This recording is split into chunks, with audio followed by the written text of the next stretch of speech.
नमस्कार, मैं सुहानी जैन लोकवाणी में आपका स्वागत करती हूँ। राजनीति धर्म से नहीं अपितु धर्म से ही हो। राजनीति राजस्व मंत्री जाट मांडल कस्बे में सोमवार को राजस्व मंत्री रामलाल जाट के नेतृत्व में विशाल कावड़ यात्रा निकाली गई। कावड़ यात्रा का शुभारंभ मांडल तालाब की पाल स्थित श्री हनुमान मंदिर प्रांगण से हुआ, जहां कई संतों ने कावड़ यात्रा को श्री जाट के नेतृत्व में रवाना किया। श्री जाट के साथ 2100 कावड़िया एवं हजारों की तादाद में भक्तजन भगवान शंकर के जयकारे लगाते हुए रवाना हुए। कावड़ यात्रा कस्बे के विभिन्न मार्गों से गुजरी, जहाँ पर विभिन्न समुदायों के साथ साथ मुस्लिम समुदाय ने भी पुष्प वर्षा कर कावड़ यात्रा का स्वागत किया। इससे भारतीय गंगा जमुनी तहजीब की यादें ताजा हो गई। कावड़ यात्रा के बस स्टैंड पर पहुंचने पर श्री सिद्धेश्वर महादेव सेवा समिति मांडल द्वारा घनश्याम जोशी के नेतृत्व में स्वागत किया गया। तत्पश्चात तहसील परिसर, ग्राम पंचायत मांडल, पंचायत समिति मांडल, राजकीय उच्च माध्यमिक विद्यालय मांडल, उपखंड कार्यालय मांडल सहित अनेक स्थानों पर कावड़ यात्रा का स्वागत किया गया। इस अवसर पर राजस्व मंत्री रामलाल जाट ने बताया कि धर्म की राजनीति करना भारतीय परंपरा रही है। वैदिक काल से ऋषि मुनि राजाओं को धर्म से राजनीति करने हेतु मार्गदर्शन प्रदान करते रहे हैं। इसी क्रम में राष्ट्रपिता महात्मा गांधी भी दिन की शुरुआत सर्वधर्म प्रार्थना सभा से करते थे, जिससे आत्मबल व राजनीतिक शुचिता बनी रहे। इसी क्रम में मुख्यमंत्री अशोक गहलोत भी निस्वार्थ भावना से धर्म आधारित राजनीति कर रहे हैं, जिसमें मानव सेवा परम धर्म है। इसलिए आज की यात्रा का उद्देश्य सांप्रदायिक सौहार्द के साथ साथ भगवान भोलेनाथ का आशीर्वाद मांडल के व राज्य के नागरिकों को मिलता रहे व भगवान भोलेनाथ के आशीर्वाद से हम सभी राजनेताओं को धर्म की राजनीति, जिसमें मानव व राष्ट्र सेवा ही प्रमुख लक्ष्य हो, ऐसी प्रेरणा मिलती रहे, इसलिए किया गया। कावड़ यात्रा को लेकर कस्बे वासियों में अति उत्साह नजर आया। राजस्व मंत्री रामलाल जाट आज मांडल तालाब की पाल स्थित हनुमान मंदिर प्रांगण से करीब 24 किलोमीटर लंबी पद यात्रा लेकर रवाना हुए हैं और इनके साथ 2100 कांवड़ियों के साथ हजारों की संख्या में श्रद्धालु है हरिद्वार से लाए हुए गंगा जल के साथ भगवान शिव का अभिषेक करने के लिए रवाना हुए हैं और जगह जगह रामलाल जी जाट के नेतृत्व में जो कावड़ यात्रा निकल जा रही उसका कावड़ियों का जगह जगह शहर वासियों से जो ग्रामीणों ने पूरे जोश खरोश के साथ स्वागत किया। हमारे साथ मौजूद है रामलाल जाट साहब, इनसे चर्चा करते हैं कि इस कावड़ यात्रा को लेकर। जिस देखो, सनातन धर्म में वो चीजें लिखी हुई है जो जिससे सारे धर्म चलते हैं, विश्व का कल्याण हो, प्राणी मात्र की रक्षा हो, और उसी सनातन धर्म से हमारा देश का कानून बना हुआ है। कुछ राजनीतिक पार्टी के लोग राजनीति में धर्म घुसाकर भाईचारा खत्म करने का काम कर रहे हैं। इसलिए मैं कावड़ यात्रा निकाल रहा हूँ, एक संदेश, एक संस्कार, एक धर्म का प्रचार, एक धर्म का प्रसार, कि इसको समझ के कोई इस कावड़ का महत्व समझेगा, भगवान शिव को पढ़ेगा तो और देवताओं को भी पढ़ेगा। तो कभी नहीं सीखा था हमारा धर्म भेदभाव रखना। भीलवाड़ा नगरी एक औद्योगिक नगरी है, यहाँ आए दिन इस तरह के आयोजन होते हैं, लेकिन धार्मिक साथ साथ राजनीति घुस जाती, जिससे यहाँ का माहौल भी खराब होता है। यहाँ के उद्योगपति, यहाँ के दुकानदार, यहाँ लाखों की संख्या में बाहर के लोग रोजगार लेकर रखे हैं, उनका रोजगार इफेक्ट होता है। कहीं खुदा न खास्ता कोई व्यापार यहाँ से पलायन हो गया तो कई ऐसे जिले हैं राजस्थान में जहाँ एक आदमी को रोजगार के लिए भी तरसना पड़ता है। भीलवाड़ा के लोग सौभाग्यशाली हैं। कोई राजनीतिक दल हो, कोई मीडिया के लोग हो, कोई धार्मिक लोग, किसी भी आदमी को रोजगार के लिए यहाँ के व्यापारियों ने व्यवस्था कर रखी। भूखे नहीं मर सकता, यहाँ के इतना बड़ा व्यापार है। इसको बचाए रखने के लिए हम ये धार्मिक यात्रा निकाल रहे हैं, जिससे प्रचार प्रसार भी होगा, लोगों का जुड़ाव भी हमारे संस्कारों में आएगा, आने वाली पीढ़ियां बचेगी। मतलब गंगा जमुनी तहजीब, क्योंकि हमने बहुत सी जगह मुस्लिम समाज के लोगों ने भी बढ़ चढ़कर जो आपकी कावड़ यात्रा इसका स्वागत किया, तो मेन वही है भाई सद्भावना, सांप्रदायिक सद्भावना के भी इसमें आप। देखो, असल मैंने कहा ना, सनातन धर्म में ये सारे धर्म निकले हुए उसी से, चाहे बौद्ध धर्म हो, इस्लाम धर्म हो, सिख धर्म हो, जैन धर्म हो, तो ये कभी बैर नहीं सिखाता। इससे अच्छे यहाँ जानवरों को देखोगे, मंदिर पे भी बैठता, मस्जिद पे भी बैठता, कभी बैर नहीं सिखाता। लेकिन कुछ लोग इसको तोड़ना चाहते हैं प्रेम। हम चाहते हैं कौमी एकता की तरह सब भाईचारा बना रहे, हमारे संस्कार आने वाली पीढ़ी के रग रग में रहे। इस्लाम में भी जो लोगों ने आज बढ़ चढ़ के हिस्सा लिया धर्म वालों ने, उनके धर्म में भी ऐसा कहीं नहीं लिखा हुआ। कुछ ऐसे कट्टरपंथी आ जाते हैं उनके धर्म में भी और अपने धर्म, हमारे अपने धर्म में, तो वो हिंसा भड़काने का काम करते हैं। इस यात्रा से उनको सद्बुद्धि आएगी। यहाँ कई ऐसे यज्ञ होते हैं, यहाँ इतने महाराज हैं। आज हम जहाँ विराज रहे अंसाराम जी महाराज ये आश्रम, ये आए दिन ऐसे आयोजन करते रहते हैं, चाहे बजरंग बली के हो चाहे और भी आयोजन हो। कभी ये नहीं सिखाता भेदभाव। यहाँ इनके सब लोग आते हैं, हर धर्म के लोग आते हैं। तो ये चीज़ समझ में आएगी धीरे धीरे, इसीलिए हम ये कावड़ यात्रा। बिल्कुल। राजस्व मंत्री रामलाल जाट का कहना है कि मजहब नहीं सिखाता आपस में बैर रखना, और इसी मूल मंत्र को लेकर आज इन्होंने एक जो कावड़ यात्रा है निकाली है। कावड़ यात्रा जो करीब 24 किलोमीटर है, और जगह जगह जिस प्रकार इन्होंने कहा है वास्तव में सही भी है कि कोई धर्म कट्टरता नहीं सिखाता है। उसी का एक मिसाल पेश करते हुए बहुत सी जगह मुस्लिम समाज के लोगों ने भी इस कावड़ यात्रा में पुष्प की, और साथ ही जिस प्रकार हम देख रहे हैं कि ये कावड़ यात्रा करीब 24 किलोमीटर होते हुए करीब 10 घंटे का जो सफर तय करके हरणी महादेव पहुंचने वाली है, और यहाँ पर रुद्राभिषेक आयोजन किया जाएगा। भीलवाड़ा में अखिल भारतीय विद्यार्थी परिषद ने छात्र संघ चुनाव की तिथि आगे बढ़ाने की मांग को लेकर आज जिला कलेक्टर कार्यालय पर प्रदर्शन किया। इस दौरान पुलिस कर्मियों के साथ उनकी हल्की झड़प भी हुई। इस दौरान 4 छात्र अचेत भी हो गए, जिन्हें उपचार के लिए अस्पताल भेजा गया। अखिल भारतीय विद्यार्थी परिषद के विभाग संयोजक रौनक हिंगड़ के नेतृत्व में आज छात्रों ने जिला कलेक्टर कार्यालय पर प्रदर्शन किया। इस दौरान ज्ञापन देने के लिए कलेक्ट्रेट में अधिक संख्या में प्रवेश करने से उन्हें रोका तो विवाद हो गया और हल्का बल प्रयोग कर उन्हें खदेड़ा गया। इस दौरान 2 छात्र और 2 छात्राएं अचेत हो गई, जिन्हें एम्बुलेंस के जरिए अस्पताल ले जाया गया। हिंगड़ ने लोकवाणी को बताया कि सरकार 26 अगस्त को राज्य सरकार ने छात्र संघ चुनाव करना प्रस्तावित किया है और 18 अगस्त से चुनाव प्रक्रिया शुरू हो जाएगी, जबकि स्नातक शिक्षक कार्य 17 अगस्त से प्रारंभ होगा और पीजी के किसी भी विद्यार्थी का प्रवेश छात्र संघ चुनाव से पहले होना संभव नहीं है। साथ ही विधि के विद्यार्थियों का परीक्षा परिणाम 23 अगस्त को आना है। ऐसे में ये छात्र संघ चुनाव में मताधिकार का प्रयोग नहीं कर पाएंगे। हिंगड़ ने 26 अगस्त को कराए जाने वाले चुनाव को स्थगित कर आगे बढ़ाने की मांग की है। राजस्थान में छात्र संघ चुनाव की घोषणा के छात्र राजनीति उबाल पर है, और आज अखिल भारतीय विद्यार्थी परिषद के कुछ छात्र ज्ञापन देने कलेक्ट्रेट में आए हुए हैं। यहाँ पर पुलिस के साथ उनकी हल्की फुल्की धक्का मुक्की हुई, जिसमें 3 छात्र बेहोश हो गए, जिन्हें 108 के माध्यम से उन्हें महात्मा गांधी चिकित्सालय में अभी यहाँ पर भर्ती करवाया गया। अभी हमारे साथ मौजूद है एबीपी कुछ छात्र प्रतिनिधि, इससे जानना चाहते हैं किस चीज को लेकर आज यहाँ पर ज्ञापन देना है। आप हमारे राजस्थान में छात्र संघ का बिल्कुल बच चुका है, लेकिन राज्य सरकार पूरी तरीके से इसके बिना जांच पड़ताल किए छात्र संघ की घोषणा कर देती है। इससे हजारों युवाओं का हनन होता है। इसमें विद्यार्थी अपना मतदान से छीना जा रहा है, क्योंकि हम देख सकते हैं कॉलेज के अंदर प्रवेश प्रक्रिया और परिणाम वाली स्थिति पूरी रूप से क्लियर नहीं है। उसके बाद भी सरकार ने घोषणा कर दी है। जब तक ये चीजें पूर्ण नहीं होगी तो विद्यार्थी अपना मत कैसे देगा। अगर आज की स्थिति में बात करें तो फाइनल ईयर का विद्यार्थी जिस दिन नामांकन है उस दिन परीक्षा देने जाएगा, जिस दिन वोटिंग है उस दिन भी नॉमिनेशन देने, वो इस दिन भी परीक्षा देने जाएगा। तो विद्यार्थी कैसे पास होगा, कैसे अगली कक्षा में आकर वो मत कर पाएगा, और बीए फाइनल ईयर परीक्षा देने वाला एमए में कैसे वो अपना नॉमिनेशन भरेगा, चुनाव लड़ पाएगा।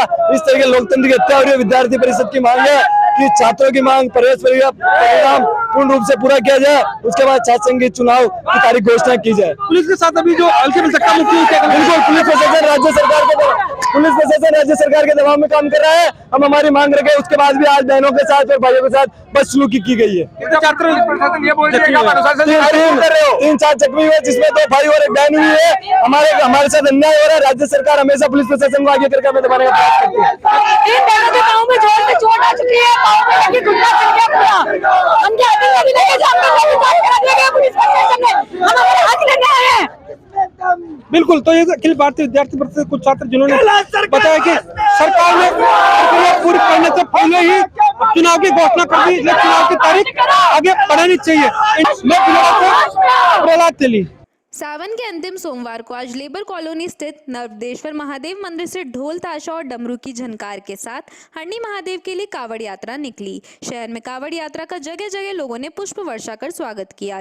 लेबर कॉलोनी स्थित नर्मदेश्वर महादेव मंदिर से 501 कावड़ यात्रियों के साथ ही दिल्ली की भोले की बारात और उज्जैन के भस्मर मैया भक्त मंडल को पूर्व सभापति ओम नारायणीवाल पार्षद जितेंद्र सिंह राजावत ने हरणी महादेव के लिए रवाना किया। राजावत ने बताया कि पहली बार दिल्ली से भोले की बारात और उज्जैन से भस्मर मैया मैया भक्त मंडल को भीलवाड़ा बुलाया गया। कावड़ों की पूजा अर्चना कर उनमें गंगा जल भरा गया और फिर शुरू हुई कावड़ यात्रा पांसल चौराहा, गंगापुर तिराहा, रेलवे स्टेशन, गोल प्याऊ और नगर परिषद के रास्ते होते हुए हरणी महादेव पहुंची। कावड़ यात्रा में बसमर मैया भक्त मंडल और दिल्ली की भोले की बारात आकर्षण का केंद्र रही। जगह जगह कावड़ यात्रा पर लोगों ने पुष्प वर्षा से स्वागत किया। लोगों ने हरणी महादेव पहुंचकर भोलेनाथ अभिषेक किया।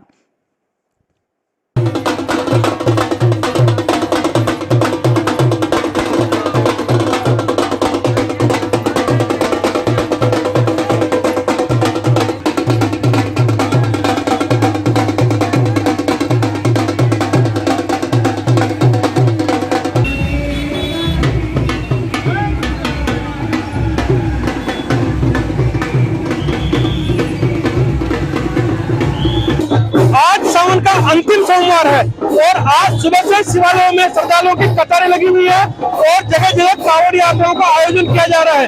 लेबर कॉलोनी से नर्मदेश्वर महादेव मंदिर सेवा समिति द्वारा लेबर कॉलोनी से हरणी महादेव तक कावड़ यात्राएं निकाली जा रही, जहाँ पर कावड़िए जो भगवान शिव का डमरू है नाचते गाते हुए ये कावड़ यात्रा यहाँ से निकाल रहे हैं। इस कावड़ यात्रा के अंदर जो हरिद्वार से मंगाया हुआ गंगा जल के द्वारा भगवान शिव को आज रुद्राभिषेक कराने के लिए लोग निकले हैं और सैकड़ों की संख्या में जो कावड़ यात्री है अलग अलग स्वांग कर यहाँ पर पूरी तरह से यहाँ शोभा यात्रा के रूप में हरणी महादेव पहुंच रहे हैं और इस कावड़ यात्रा का जगह जगह स्वागत किया जा रहा है। पुष्प वर्षा करके इन कावड़ियों का यहाँ पर स्वागत किया जा रहा है और जगह जगह जिस प्रकार हम देख रहे हैं कि पुष्प वर्षा कर इनके स्वागत के साथ इनका स्वागत किया जा रहा है। पूरी तरह से जो लेबर कॉलोनी से जो कावड़ यात्रा शुरू हुई है हरणी महादेव तक जाएगी और इस कावड़ यात्रा का जो विशेष आयोजन है पूरी तरह से हम देख सकते हैं कि कावड़िए भगवान शिव के जो बोल बम के नारों के साथ ही भगवान शिव के जयकारों के साथ ये लगातार आगे बढ़ रहे हैं। पूरा जो माहौल है शिवमय हुआ है और आज सावन का जो अंतिम सोमवार है श्रद्धालु इस अवसर को खोना नहीं चाहते हैं और सुबह से जिस प्रकार जगह जगह जो शिवालय है, चाहे हरणी महादेव शिवालय हो चाहे जो अन्य जो यहाँ की जो प्रसिद्ध मंदिर है वहाँ पर श्रद्धालु सुबह से ही भगवान शिव को गंगा जल के साथ ही जो रुद्राभिषेक कर रहे हैं, पंचामृत से स्नान कर रहे हैं। पूरी तरह से यहाँ पर मैं यहाँ पर हो रहा है और श्रद्धालु जगह जगह यहाँ पर शिव के साथ आ रहे हैं। हम दिखाना चाहेंगे अपने दर्शकों के किस प्रकार यहाँ पर जगह जगह श्रद्धालुओं द्वारा यहाँ पर किया जा रहा है और हिंदू आदि संगठनों के साथ ही कई जगह सांप्रदाय की मिसाल करते हुए कई मुस्लिम संगठनों ने भी इस कावड़ यात्रा का यहाँ पर स्वागत किया गया है। यहाँ पर हमें गंगा जमुनी तहजीब का भी नजारा हमें यहाँ पर देखने को मिला है। कावड़ यात्रा करीब 3-4 घंटे बाद पूरी जो हरणी महादेव है वहां जाकर संपन्न होगी और जो श्रद्धालु है श्रद्धालु पूरी तरह से वहां जाकर इस कावड़ यात्रा का जो जल है भगवान शिव को अर्पित करेंगे। साथ ही यहाँ के राजस्व मंत्री द्वारा भी आज मांडल से हरणी महादेव तक जो कावड़ यात्रा का यहाँ आयोजन किया जाएगा जिसमें भी हजारों की संख्या में कावड़ यात्री भाग ले रहे हैं। बिलोड़ा से प्रहलाद तेली। वक्त हो चला एक छोटे से ब्रेक का, लेते हैं एक ब्रेक। श्री गणेश उत्सव सेवा समिति के माह के निःशुल्क शिविर न्यूरोथेरेपी शिविर 1 व 2 तारीख, समय प्रातः 9:30 से 11:30, स्थान अपना घर वृद्धाश्रम, परामर्श doctor Vineet Kumar M, team Udaipur.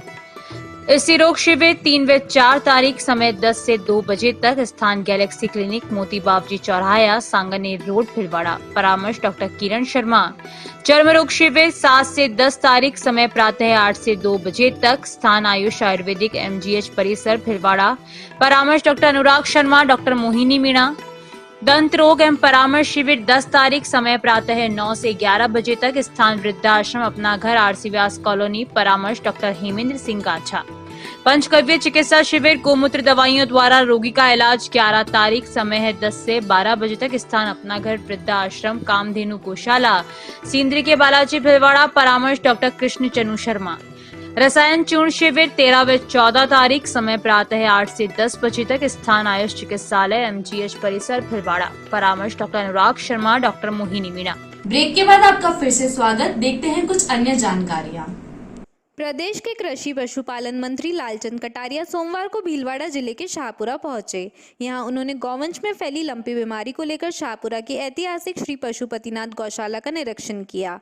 इस दौरान उन्होंने शेड में पहुंचकर बारीकी से गौशाला की व्यवस्थाओं व गौवंश के लिए की जा रही सुविधाओं का निरीक्षण कर संतोष जताया।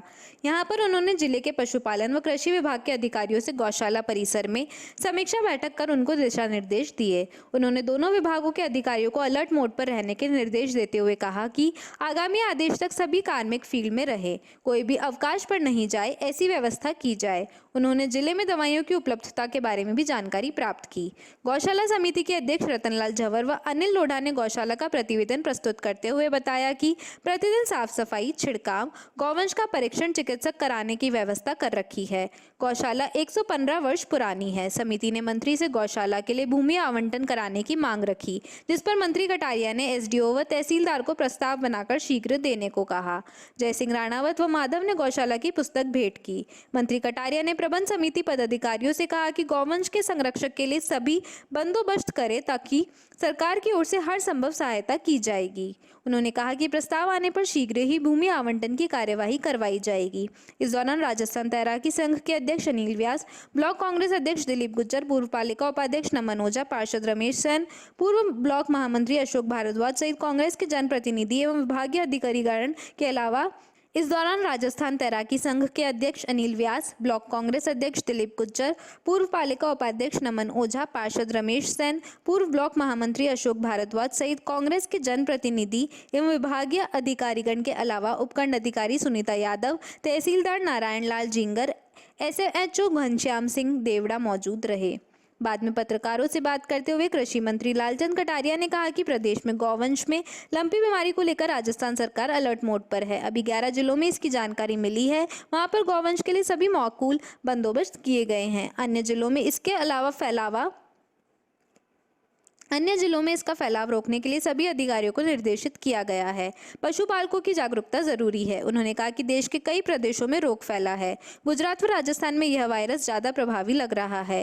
राजस्थान पशुधन के हिसाब से देश में दूसरे स्थान पर है। चिकित्सकों के अनुसार गुजरात व पाकिस्तान बॉर्डर के रास्ते यह वायरस राजस्थान पहुंचा है। प्रदेश में बाड़मेर, जैसलमेर व बीकानेर में ज्यादा है। इसका कहर ज्यादा है। जो वैक्सीन उपलब्ध है वो दी जा रही है। उन्होंने राज्य सरकार के इस बीमारी को राष्ट्रीय आपदा घोषित करने के प्रस्ताव को केंद्र सरकार द्वारा नकार देने पर कहा कि केंद्रीय मंत्री जयपुर पहुंचकर समीक्षा कर चुके हैं। केंद्रीय मंत्री ने सहयोग का आश्वासन दिया है। उन्होंने यह भी कहा है कि लंपी बीमारी की रोकथाम के लिए धन की कमी नहीं आने दी जाएगी। भामाशाह आगे आ रहे हैं। जयपुर में सीएफ रिलीफ फंड बनाया गया है। बाद में मंत्री कटारिया शाहपुरा राज परिवार के रैतिया पैलेस पहुंचे, जहां परिवार की सदस्य शीलू बाईसा के गत दिनों निधन पर संवेदना व्यक्त की तथा बाद में बनेड़ा के लिए रवाना हो गए। ये कई स्टेटों में फैला हुआ देश के, पर सबसे ज़्यादा इस बीमारी का जो कहर है, वायरस जो है लंपी वायरस, वो गुजरात और राजस्थान को प्रभावित कर रही है। और उसका एक कारण भी है कि राजस्थान देश के अंदर पशुधन के अंदर दूसरे नंबर पे है। तो हमारे पास संख्या काफ़ी है, हम दूसरे स्थान पे हैं पशुधन में। तो यहाँ पाकिस्तान के रास्ते और कुछ गुजरात बॉर्डर से ये वायरस राजस्थान में आया है, जैसा डॉक्टर बताते हैं। अभी बाड़मेर, जैसलमेर, बीकानेर उस बेल्ट में इसका कहर ज़्यादा है। विभाग पूरा चाक चौबंद है। जो वैक्सीन हमारे पास उपलब्ध है वो लगाई जा रही है। भारत सरकार के मंत्री जी भी परसों समीक्षा बैठक करके गए हैं जयपुर में। उन्होंने भी पूर्ण आश्वासन दिया है। उनकी भारत सरकार की टीम भी लगी हुई है और जो भी कुछ बन पड़ रहा है सरकार से वो लगातार। हमने कृषि विभाग को इसमें जोड़ा है। हमारे कृषि पर्यवेक्षक, LIC और पशु चिकित्सक हर गौशाला में, हर पशुपालक के घर पे जहाँ से भी कंप्लेंट आती है जिस भी गांव में, और वैक्सीनेट करने का काम भी लगातार जारी है। कोशिश की जा रही है कि कैसे न कैसे इसको रोका जाए, क्योंकि एक महामारी है और उसमें सफलता भी मिल रही है। पिछले 4-5 दिन से इसमें थोड़ी घटत हुई है। बस ये है कि पशुपालक भी अवेयर रहे, वो भी पशुधन को अलग से रखे थी जो इफेक्टेड हो गया है। और हम सब की जिम्मेदारी है जागरूकता इसमें ज़्यादा काम करें। हम जनता से भी अपील करते हैं कि वो जागरूकता के साथ में पशुधन को बचाने का काम करें। वो बात हमने केंद्र के मंत्री जी आए थे, मुख्यमंत्री जी ने पत्र लिखा हमने भी, और उन्होंने कहा कि इसकी ज़रूरत ही नहीं है राष्ट्र। वो कह रहे हैं कि भारत सरकार वैसे आगे बढ़ के मदद कर रही है। उन्होंने खुद ने समीक्षा बैठक लेकर जितने भी डोजेज हैं उनकी बात कही है। जो भी पैसा टका होगा भारत सरकार देगी, ये उन्होंने कहा। भामाशाह अपने आप ही आगे आ चुके हैं। राजस्थान की एक गौरवशाली परंपरा रही है कि गौ माता और गौवंश को बचाने के लिए, हमारा जो पशुधन उसको बचाने के लिए कई NGOs आगे आ रहे हैं, बड़े बड़े भामाशाह आगे आ रहे हैं। विधायक कोष से भी लोग पैसे दे रहे हैं, अपने विधायक MLA फंड से। तो पैसे की कोई बात नहीं है, बात यह है कि अवेयरनेस के साथ में हम हमारे पशुधन को किस प्रकार बचाएं, इसकी ज़रूरत है। आज गजाधर मानसिंह धर्मशाला में संचालित जवाहर फाउंडेशन की रसोई स्वाभिमान भोज में अवलोकन हेतु पहुंचे सीजीएसटी इंस्पेक्टर राजेश कुमावत। गौरतलब बात यह है कि विश्व पर्यावरण दिवस पर जवाहर फाउंडेशन के सहयोग से राजेश कुमावत के द्वारा हिरानी ग्राम पंचायत कुचामन नागौर में एक साथ 650 बरगद के पेड़ और सोलर प्लांट लगाया गया। इस अवसर पर जवाहर फाउंडेशन के द्वारा वृक्षारोपण कार्यक्रम किया गया। गोल्डन बुक ऑफ रिकॉर्ड में दर्ज हुआ इस कार्यक्रम का विवरण और संस्था द्वारा जवाहर फाउंडेशन को भी जारी किया गया सहयोग का प्रमाण पत्र। इस प्रमाण पत्र के माध्यम से फाउंडेशन द्वारा चलाई गई हरित क्रांति के कार्यक्रम को सबल मिलेगा और अन्य संस्थाओं के लिए प्रोत्साहन का कार्य करेगा। इस अवसर पर सीजीएसटी इंस्पेक्टर राजेश कुमावत ने स्वाभिमान भोज का अवलोकन किया तथा संस्थापक अध्यक्ष रिजू झुंझुनवाला के सहयोग की प्रशंसा की। उन्होंने कहा, जवाहर फाउंडेशन के सहयोग के बिना यह रिकॉर्ड कायम नहीं हो सकता था, इसलिए फाउंडेशन भी रिकॉर्ड अभियान का बराबर का हिस्सेदार है। इस अवसर पर एलएनजे ग्रुप के ओएसडी रजनीश शर्मा, जवाहर फाउंडेशन के भीलवाड़ा प्रभारी Atul Yadav, miss tin world 2019 विजेता भूमिका शर्मा, निगम पार्षद योगेश सोनी, पूर्व पार्षद ज्ञानमल खटीक, डीएफएफटी सदस्य हारून रंगरेज, राजेंद्र शर्मा, मोहम्मद रफीक शेख, मुकेश नारायणीवाल, मोहन सिंधी, राजकुमार जैन, कांग्रेस प्रत्याशी एमपी सिंह पूर्वाचल, ट्रस्ट के डॉक्टर अशोक सिंह, श्रीमती उषा अग्रवाल आदि मौजूद थे। सामाजिक सरोकार की संस्था जवाहर फाउंडेशन जो अपने उद्देश्य जो भी उसके 5 मुख्य उद्देश्य हैं उसके तहत एक उद्देश्य पर्यावरण संरक्षण का है। उसके अंतर्गत हम लोगों ने राजेश कुमावत जी जो सीजीएसटी के इंस्पेक्टर हैं और इन्होंने एक बहुत अच्छे योजना के तहत हम लोगों से सहयोग लेकर 650 बरगद के पेड़ एक जगह पे लगाए। एक ऑक्सीजन गार्डन का इन्होंने निर्माण किया। वो जो पंचायत कहीं मैप पे नहीं थी, इसके बारे में कोई जानते नहीं थे, आज उसको आप रिकॉर्ड के अंदर देख सकते हैं। वर्ल्ड रिकॉर्ड के अंदर आज उस संस्था का नाम है, साथ में जो है उस गांव का नाम है कुचामन का एक गांव है जिसके अंदर ये 650 बरगद के पेड़ लगाए गए और साथ में कृत्रिम तालाब भी बनाया गया जो बरसात के पानी को जमा करता है। तो ये अच्छी पहल और एक अच्छी योजना है जिसको सपोर्ट करने के लिए जवाहर फाउंडेशन के पास जब इनका निवेदन आया तो हमारे चेयरमैन साहब रिजू झुंझुनवाला जी ने 1 मिनट नहीं लगाया और उन्होंने तुरंत इसके लिए हाँ। और मुझे खुशी है कि उस कार्यक्रम में मैं खुद शरीक हुआ था। उन्होंने सारे गांव वालों को ना ही सिर्फ बुलाया था बल्कि बड़े बड़े जो केंद्र सरकार के जो बड़े बड़े अधिकारी हैं और साथ में जो उनके डिपार्टमेंट के अधिकारी हैं, सभी लोगों ने उस दिन अपने सारे कार्यक्रम छोड़ के इस कार्यक्रम के लिए अपना समय निकाला। तो मैं सबसे ज़्यादा कुमावत जी का धन्यवाद व्यक्त करता हूँ। बहुत बेहतरीन कार्यक्रम उन्होंने किया। साथ में हमारे सब यहाँ मौजूद ज्ञानमल जी है, हमारे इंटरनेशनल वॉली प्लेयर है, हमारे शर्मा जी हैं, भूमिका जी हैं मिस टीन वर्ल्ड, ये भी भीलवाड़ा का नाम रोशन कर रही हैं, उषा अग्रवाल जी हैं लायंस क्लब से हैं, रोनी जी हैं यहाँ पर जो काफ़ी अच्छा वक्ता भी हैं और कई कार्यक्रम से शिरकत भी हैं। मैं सभी का धन्यवाद व्यक्त करता हूँ। और ये जो हम योजना चला रहे हैं 1 रुपये की, ये हमारे 4 जगह जो सेंटर चल रहे हैं, हम आशा करते हैं जल्दी से जल्दी हम अपने सेंटरों की संख्या बढ़ाएंगे। और आज भीलवाड़ा के लिए सौभाग्य का बात है कि सबसे पहला सेंटर जहाँ हम अभी खड़े हैं, ये पूरे राजस्थान का पहला सेंटर भीलवाड़ा में खुला और इसके बाद हमने बांसवाड़ा, अजमेर और जयपुर सभी जगह एक सेंटर खोला है जहाँ 1 रुपये में गरीबों को, ज़रूरतमंदों को आर्य हिरानी में बना है।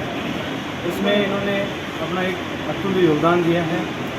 इन्होंने वहाँ पे जो बदल गार्डन बना है पौधों की सिंचाई हेतु सोलर पैनल इंस्टॉलेशन किया है 7.5 kV का, जिससे हमारे जो पौधों के पानी की जो सप्लाई है वो निर्बाध रूप से हो सके।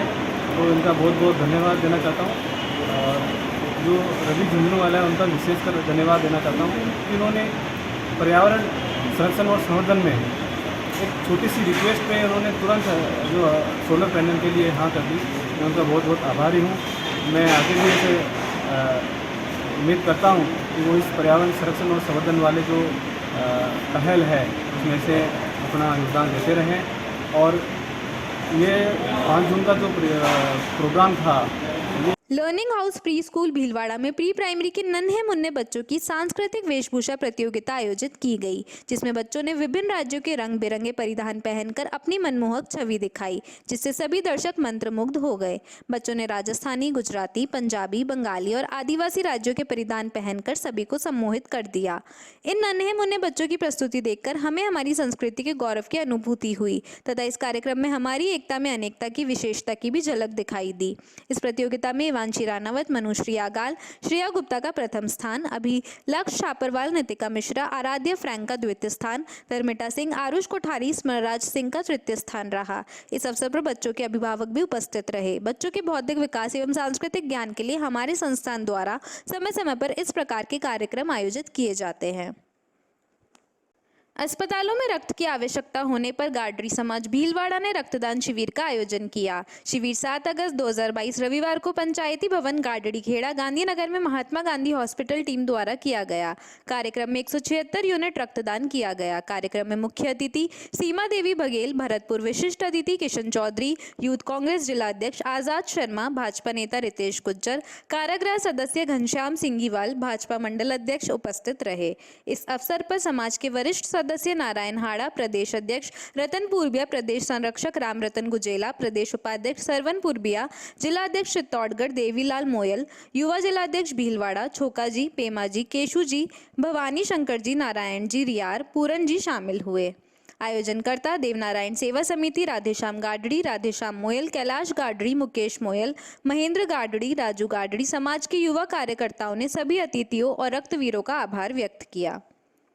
कोली समाज विकास ट्रस्ट के तत्वाधान में बटलेश्वर महादेव मंदिर में बोर्ड परीक्षा में अधिक अंक प्राप्त करने वाले बूंदी, जहाजपुर, सागर केकड़ी, शाहपुरा, पोरबनेड़ा, जावत के विद्यार्थियों का सम्मान किया गया। मुख्य अतिथि LNG ग्रुप के OSD रजनीश वर्मा, जिला सेवादल अध्यक्ष योगेश सोनी, शहर अध्यक्ष सेवादल मुकेश नारायणीवाल।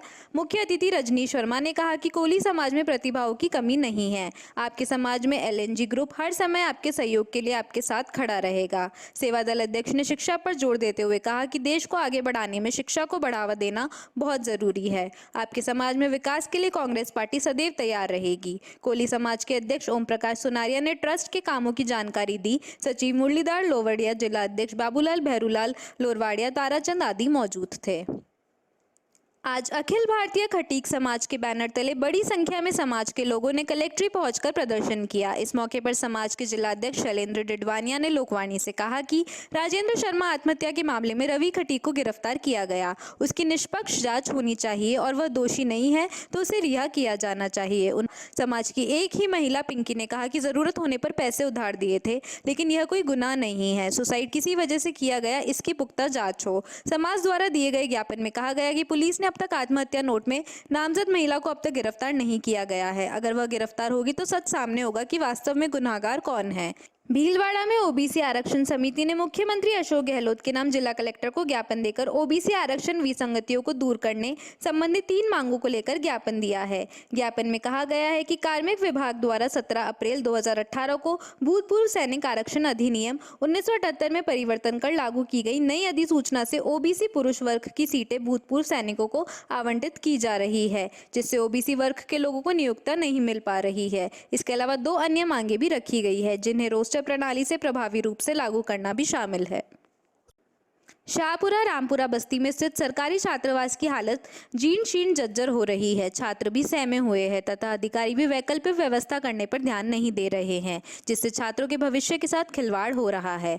भाजपा अनुसूचित जाति मोर्चा के जिला महामंत्री अविनाश जिंगर, पार्षद स्वराज सिंह के नेतृत्व में तहसीलदार नारायण लाल जिंगर को जिला कलेक्टर के नाम ज्ञापन सौंपा। ज्ञापन देते समय भाजपा जिला महामंत्री एडवोकेट अविनाश जिंगर, जिला दिशा कमेटी के सदस्य पार्षद स्वराज सिंह, जिला परिषद सदस्य एडवोकेट शिवराज कुमावत, मंडल महामंत्री मनोज गुज्जर, पंचायत समिति सदस्य सावरलाल गुज्जर, पूर्व महामंत्री पंकज सुगंधी, पूर्व पार्षद एडवोकेट दीपक पारिक, अनुसूचित जाति मोर्चा के जिला कार्य समिति सदस्य नटवर सोलंकी, एससी मोर्चा मंडल महामंत्री प्रेमदीप दमामी, शक्ति केंद्र संयोजक दूधाराम गुज्जर, देवकिशन गुज्जर, छात्रावास में रहने वाले छात्र बालकिशन, देवराज, शंकर, बाबूलाल, लोकेश मीना, विजय सिंह, फूलचंद, रामदेव, अंकित मीना, दिनेश बैरवा सहित छात्रावास के छात्र उपस्थित रहे। आज जिलाधीश के नाम उपखंड अधिकारी को ज्ञापन दिया गया।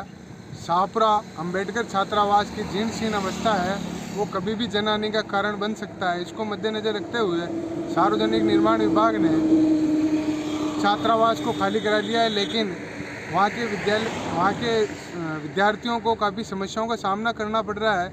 उनको रोज़मर्रा अपने गाँव से आना पड़ रहा है और यहाँ पढ़ाई की और रहने खाने पीने की व्यवस्थाएँ उनके बिल्कुल नहीं है। हमारी मांग रहेगी किसी भी प्रकार से वैकल्पिक व्यवस्था कराकर छात्रों को वहाँ रखा जाए एवं जल्द ही नवीन भवन बनाकर उन विद्यार्थियों को वहाँ शिफ्ट किया जाए। गांधीनगर मुक्तिधाम विकास समिति व आत्म शांति माया मोक्ष परिवार की भजन गायिका कालरा दीदी द्वारा आज मासिक भजन गायन की सत्संग का प्रोग्राम मुक्तिधाम परिसर में संपन्न हुआ। समिति प्रवक्ता लक्ष्मी नारायण चांडक ने बताया कि आज के भजन का प्रोग्राम श्रीमान मान सिंह जी संचेती द्वारा अपने दिवंगत पिताजी की आत्मा शांति निमित्त था। प्रोग्राम में श्रीमान धनपत जी संचेती, प्रियंका संचेती, विनीता संचेती, सुनीता संचेती आदि पारिवारिक लोगों की उपस्थिति रही। विशेष उपस्थिति डॉक्टर ओम प्रकाश जी शर्मा उदयपुर की रही। भजनों का श्रोताओं ने खूब आनंद उठाया और महिलाओं ने नृत्य किया। सावन महोत्सव के तहत उपनगर सांगानेर में खाकरावाला देवता के स्थान पर नियमित नमक चमक अभिषेक और धार्मिक अनुष्ठान जारी है। सावन मास में सहस्त्रधारा जलाभिषेक के बाद मनशापूर्ण महादेव मंदिर पर सब्जियों का आकर्षक श्रृंगार किया गया। पुजारी श्यामलाल ने बताया कि पंडित नरहरि वशिष्ठ पंडित परमेश्वर के सानिध्य में रुद्राभिषेक किए जा रहे हैं। Andhra Pradesh Mahesh cooperative urban bank ली का 45वां स्थापना दिवस आज गांधीनगर स्थित शाखा में धूमधाम से मनाया गया। बैंक प्रबंधक राजेश जैन ने बताया कि प्रधान कार्यालय द्वारा वर्ष 2021-22 हेतु भीलवाड़ा शाखा को अपनी कैटेगरी में श्रेष्ठ शाखा का पुरस्कार प्रदान किया गया है। कार्यक्रम का संचालन करते हुए संयुक्त प्रबंधक मदन खटोर ने बताया कि आज़ादी के अमृत महोत्सव व स्वतंत्रता दिवस के उपलक्ष्य में आयोजित कविता पाठ प्रतियोगिता हेतु पूजा सुथार एवं कोमल खटोर को पुरस्कृत किया गया। बैंक अधिकारी अभिषेक सैन एवं गौरव जैन ने अपने विचार रखे। इस अवसर पर विश्वास सिसोदिया, युवराज नागोरी, सौरभ शर्मा, आशीष तिवारी, मोहन सिंह, कविता शर्मा आदि उपस्थित थे। अभी के लिए बस इतना ही। धन्यवाद।